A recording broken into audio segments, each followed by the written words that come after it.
quizás nuestra previsión nace al 7,2% con una banda de incertidumbre, y si le añadimos pues inmuebles adjudicados, pues la tasa podría ser mayor, pero bueno, para que realmente nos fijamos todos en esta tasa de moda, ¿no? Este es el cuadro macroeconómico para la economía española en 2010, y aquí tenemos las previsiones de AFI, las previsiones del gobierno, las previsiones de la OCDE en junio del 09 de este año. Bueno, creemos que este año el PIB va a caer un 3,6, prácticamente lo mismo que dice el gobierno, y la media de los analistas. Somos más pesimistas que el gobierno y algo menos que la OCDE, pero ahora mismo hay opiniones de que la cosa puede ser mejor y de que la cosa puede ser peor. El BBVA lanzó hace poco una perspectiva muy pesimista de una caída del 1,2-1,3% en 2020. Y los motores que están propiciando esa caída siguen siendo la caída de la formación bruta de capital fijo y la caída del consumo de los hogares. Sigue siendo muy importante la desconfianza entre los hogares, entre los empresarios, tanto en bienes de equipo, que ha registrado una caída fenomenal en este año 2009, estará una caída muy importante en 2009, como todavía en 2010, y por supuesto en la vivienda. La cuenta corriente, la demanda externa, está ya aportando al crecimiento, 1,4 puntos en 2008, cuando detraía 1,6 en 2005, por ejemplo, 3,2 puntos en 2009, como he mencionado repetidas veces, ¿no? Según todas las previsiones, la cuenta corriente va a ser una de esas malas buenas noticias a las que me refería antes. ¿Qué vamos a hacer después de 2012, hasta donde más o menos el margen de maniobra reducido? Habrá que mantener el tipo, habrá que mantener las medidas anticrisis, todo el margen que podamos, a pesar de algunas complicaciones por el lado del déficit. Pero ¿cómo vamos a crecer después? Vamos a tener una economía que vuelva al pasado, se van a restaurar las condiciones que nos han traído a esta situación tan complicada, vamos a ser capaces de reinventar nuestra economía, vamos a hacer ese cambio de modelo tan anhelado del que llevamos muchos años hablando, pero muchos años, créanme, ustedes son tan testigos como yo de este debate nacional en el que llevamos embarcados mucho tiempo sin saber si estamos dando verdaderamente los pasos necesarios para cambiar radicalmente nuestra economía. Yo creo que hay tres escenarios posibles.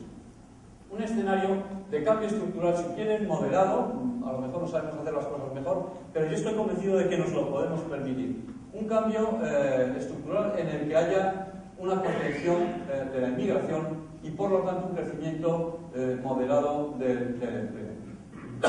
No podemos concebir un cambio de modelo económico que simultáneamente se apoye sobre un crecimiento muy intenso del empleo y sobre un crecimiento intenso de la productividad. Necesitamos crecimientos de la productividad y luego les diré por qué. No solamente para ser más competitivos, sino para vivir mejor. Pero es incompatible un crecimiento gradual hasta un 2% al año, digamos, cosa que llevamos mucho tiempo sin ver fuera de los momentos de recesión de la productividad, y que simultáneamente se dé crecimiento del empleo. Si el crecimiento del empleo va a ser moderado, más nos vale no sufrir el mismo shock de la inmigración que hemos tenido en los 10 años precedentes. Porque esa aparente bonanza, que la ha sido para mucha gente, para todos, de hecho, esa facilidad con la que teníamos mano de obra para hacer actividades de productividad medio-baja, nos ha impedido concentrarnos en el crecimiento de la productividad. Ha llevado los recursos financieros, los recursos gerenciales, los recursos empresariales a actividades en las que era inmediato aprovechar esa disponibilidad de mano de obra, y nos ha evitado hacer los deberes en materia de productividad. Es impensable que un escenario deseable, como es el del cambio estructural de nuestro modelo, con crecimiento progresivo de la productividad cada vez más, a cotas cada vez más altas, sea compatible con un crecimiento elevado del empleo. Eso no lo vamos a ver. Si contenemos la inmigración, si no tenemos que incorporar a millones de personas en un aparato productivo que ya no podrá ser tan avanzado como el que nos gustaría, pues vamos a tener muchos problemas para construir este escenario. Yo creo que nos lo podemos permitir. pero requerirá muchos esfuerzos a iniciar desde ahora, no en 2012, mientras estamos ocupados en resolver la crisis, ¿no? Otro escenario posible es el de la deflación competitiva. Como les decía antes, podemos hacer lo que han hecho los japoneses, estancar precios y salarios, incluso ver cómo disminuyen, desde luego en relación a franceses, alemanes, americanos, todos los países avanzados con los que tenemos que competir. Tenemos un euro fuerte y seguramente no dejará de estarlo durante unos cuantos años, por una serie de razones, ¿no? Sobre todo si las materias primas aprietan en cuanto la economía mundial empiece a recuperarse, que ya lo está haciendo. El precio del petróleo está esperando a saltar a la chepa de la economía mundial, por así decirlo. Ya llevamos un 80% de crecimiento de los precios del petróleo en lo que va de año. Aún así son muy inferiores a los que había el año pasado, ¿no? Pero las materias primas están esperando y no van a dejar eso. ¿Por qué hay escasez? Porque no se ha construido la capacidad de refino necesaria todos estos años de crisis para que haya una oferta suficiente, y en cuanto el crecimiento mundial lo indique, los precios subirán. Y esa será una señal para el Banco Central Europeo de que tienen que subir los tipos de interés. Y lo va a decir sin que le duelan prendas y desde luego las de la economía española. Son los inconvenientes de pertenecer a la moneda única. Hemos tenido muchas ventajas, algunas de ellas nos han llevado a esta situación, ¿no? Estancamiento de precios y salarios, crecimiento bajo, pero eso sí, intensivo en empleo, al menos durante un tiempo. Creceremos poco porque la productividad no crece en este escenario, pero por lo menos, bueno, si crecemos un 1, un 2, eso es lo que crecerá el empleo y lo iremos absorbiendo, ¿no? Este escenario nos puede ayudar a comprar tiempo, porque seríamos más competitivos. Japón es hoy un país infinitamente más barato de lo que era en los años 80. Da gusto viajar hoy a Japón, es un país tan barato como España. España no es que sea un país barato, pero como era Japón en los años 80, pues no hay ni color, ¿no? Pero es doloroso socialmente. Bueno, piensen en esto. Es más, si los precios y salarios bajan a la par, los salarios reales no cambian, no hay problema. Eso sí, los Mercedes nos costarán más caros. Lo siento. Ya hemos comprado demasiados Mercedes, ¿no? Nos costarán más caros.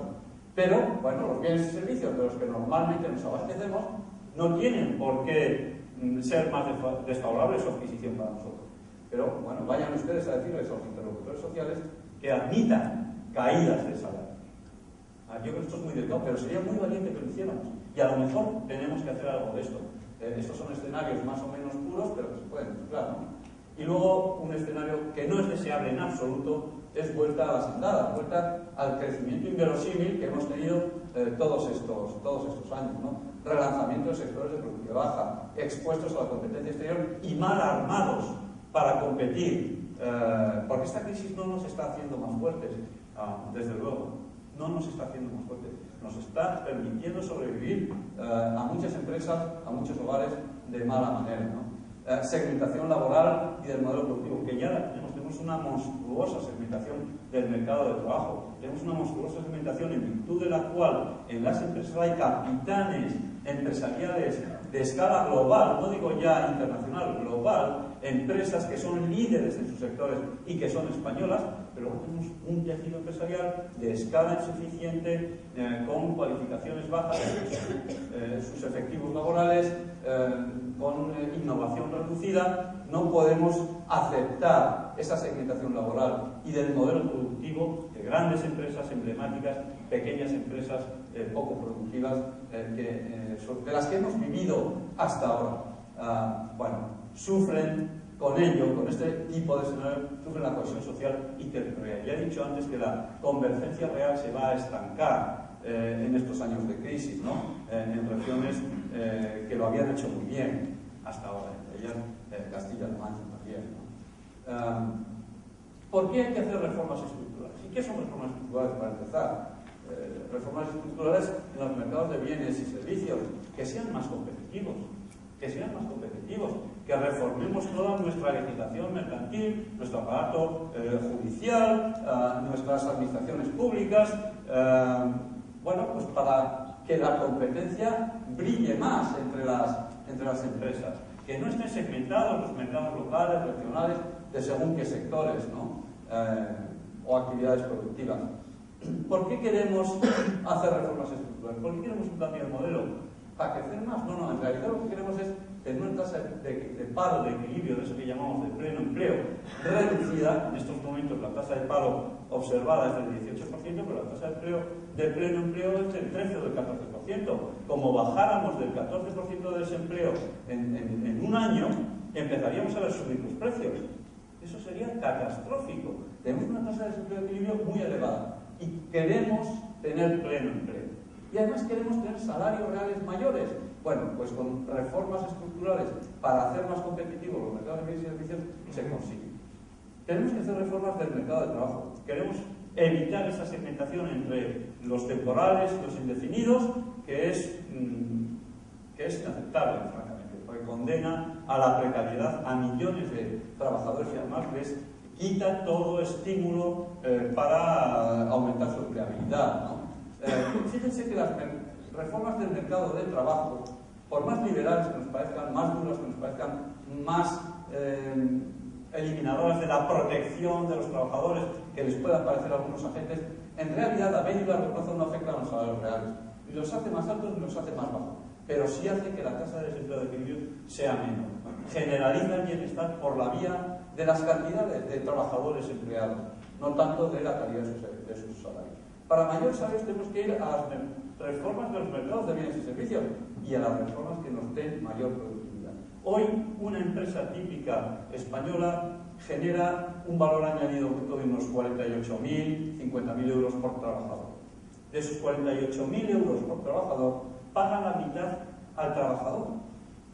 Los salarios no son muy elevados, 23.000, 24.000 euros brutos, de los cuales luego el trabajador tiene que pagar sus impuestos, pero la empresa, de lo que le queda, tiene que pagar las cotizaciones sociales, que son un 30 y tantos % de los salarios que paga. Tiene que pagar, tiene que provisionar por amortizaciones, tiene que afrontar gastos financieros.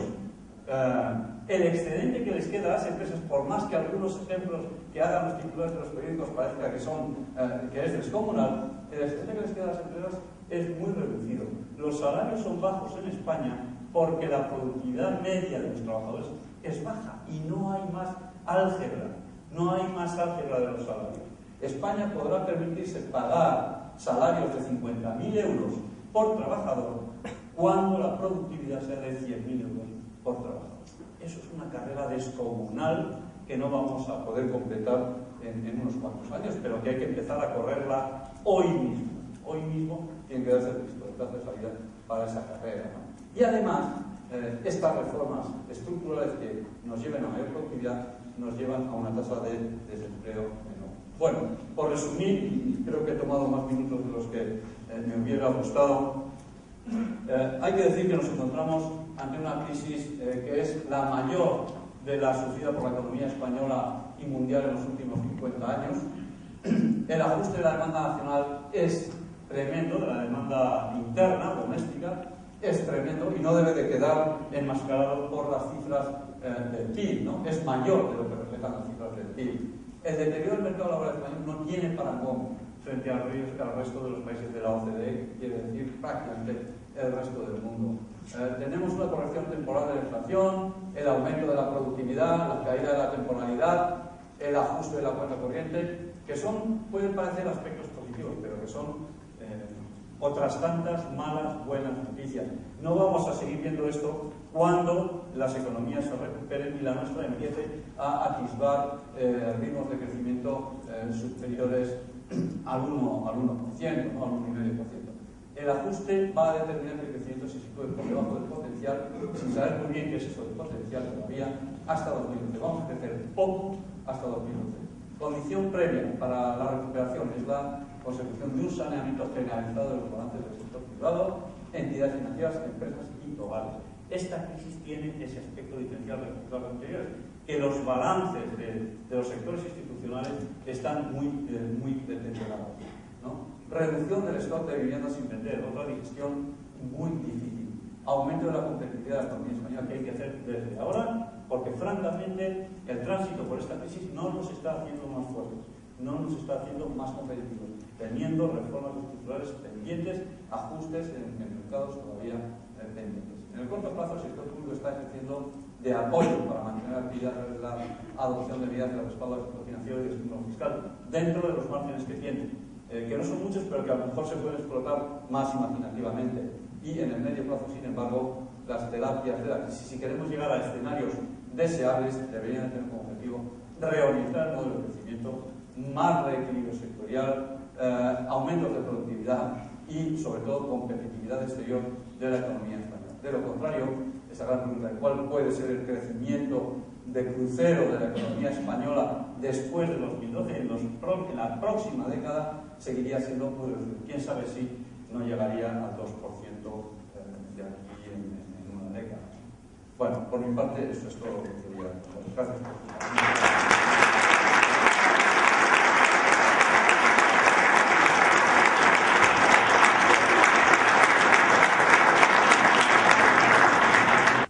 Buenas tardes.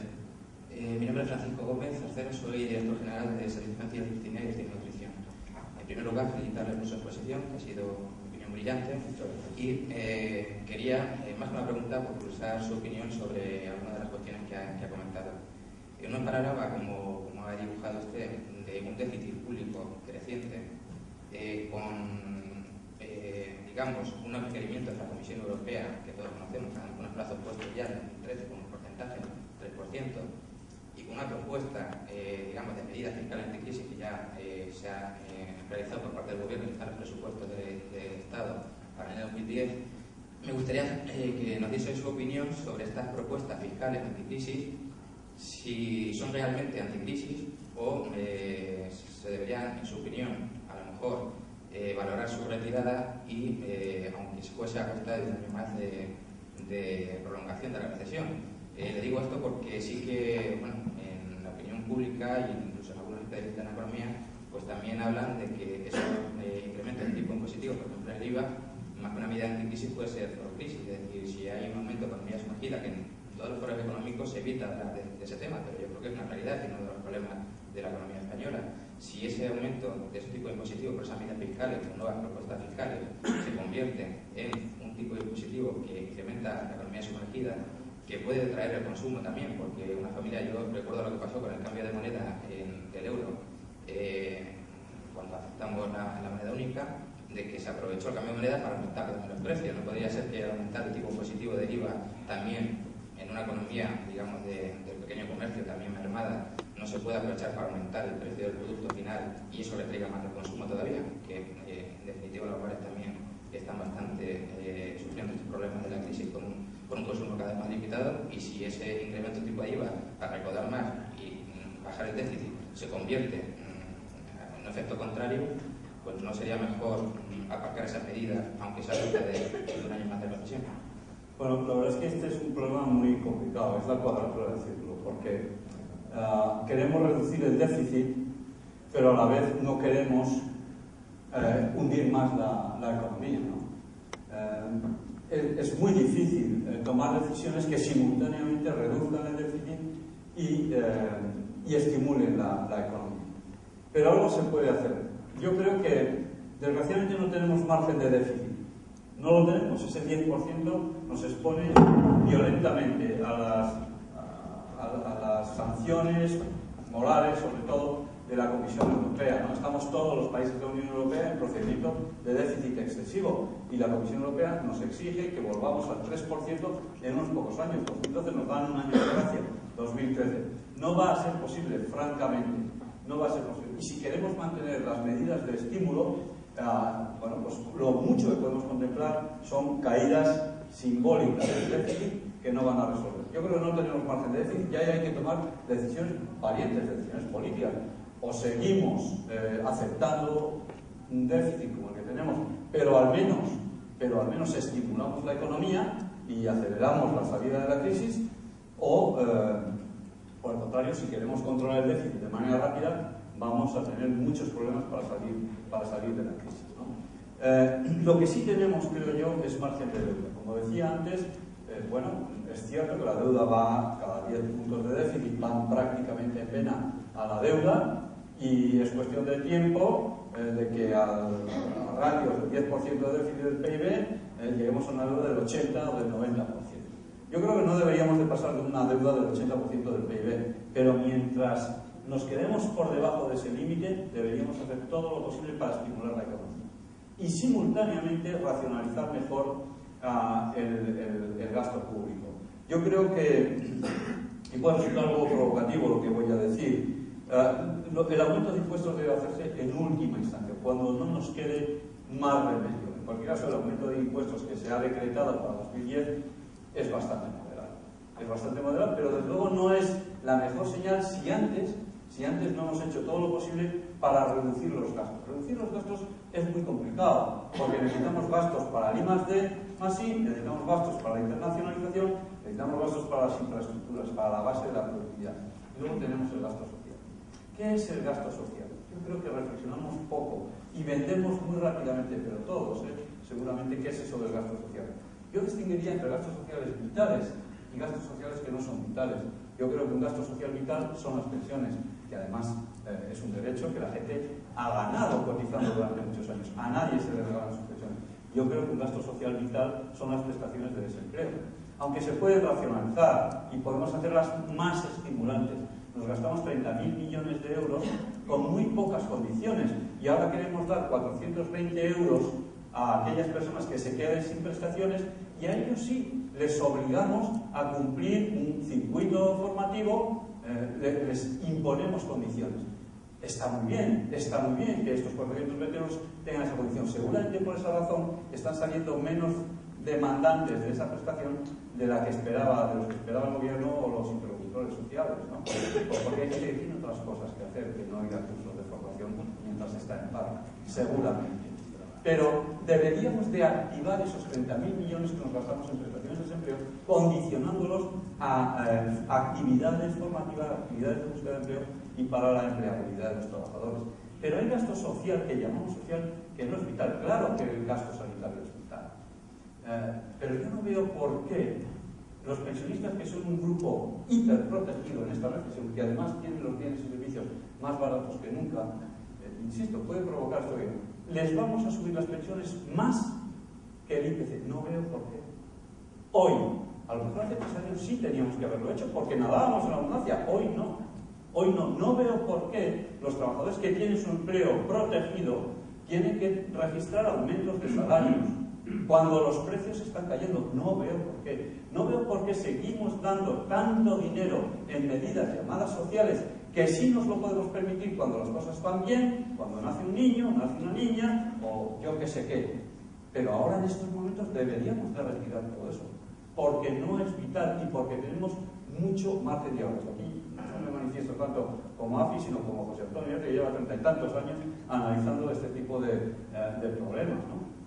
Yo creo que el gasto social lo podemos racionalizar mucho, pero claro, necesitamos un consenso entre todos para no tirarnos balas de cañón cuando toquemos ciertas partidas que yo creo que la ciudadanía entendería muy bien si sabemos explicarle que no son vitales en estos momentos en los que estamos en extrema necesidad de hacer economías de gasto, ¿vale? Cuando además necesitamos infraestructuras para la dependencia, infraestructuras para la productividad, infraestructuras para las telecomunicaciones, infraestructuras para la internacionalización, para el I+D+I.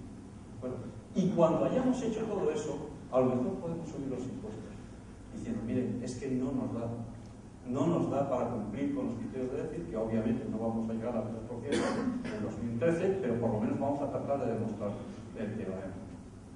Yo creo que esa reflexión está pendiente.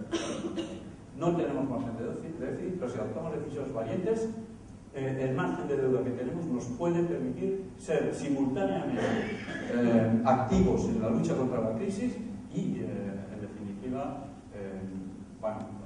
sufrir un poco de vértigo con el déficit hasta que podamos salir de esta recesión. Buenas tardes, José Antonio, muchas gracias. Mi nombre es Aurora Pérez Parada, soy la directora de personas de Caja Rural de Ciudad Real. Y bueno, pues un poco al hilo también del planteamiento que haces en este momento respecto del gasto social, me gustaría